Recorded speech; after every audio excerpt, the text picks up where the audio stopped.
Hello, my name is Francisco Vargas and my partner's name is Laura Postma, and today we are going to show you a presentation on the career development at JPL.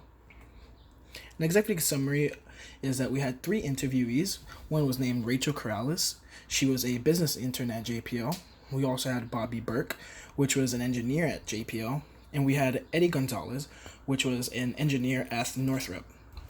We had three recommendations for JPL. One would be to dedicate a career development office. Second would be to continue researching, cultivating, and providing a variety of career assessments for JPL's employees. And lastly, we would like to see cultivating a culture that primarily promotes from within. Some of the problems that we noticed was that there's a lack of employee commitment to our interviews, and scheduling issues due to distance and time was a big problem. The nature and scope of our project. So, the history behind our project is that back in high school, we made connections to the aerospace industry, and we also had the desire to work with these organizations because they're a part of our community. The relationships I had to the interviewees was that Eddie was an old classmate, Rachel was my old representative in student government at APU, and Bobby was a friend of my cousin Al.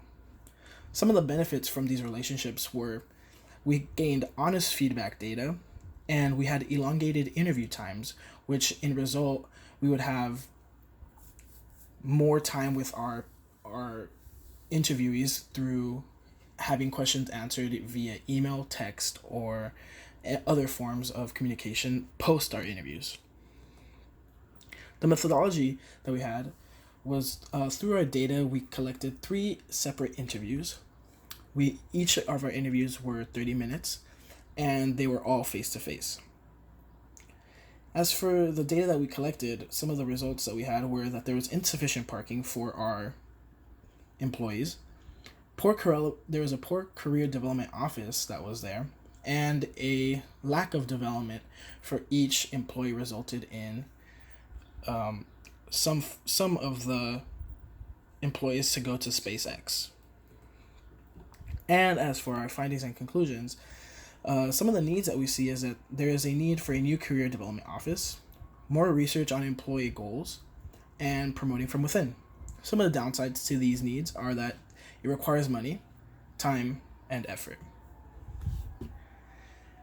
Now, my partner Laura will take it from here. Thank you.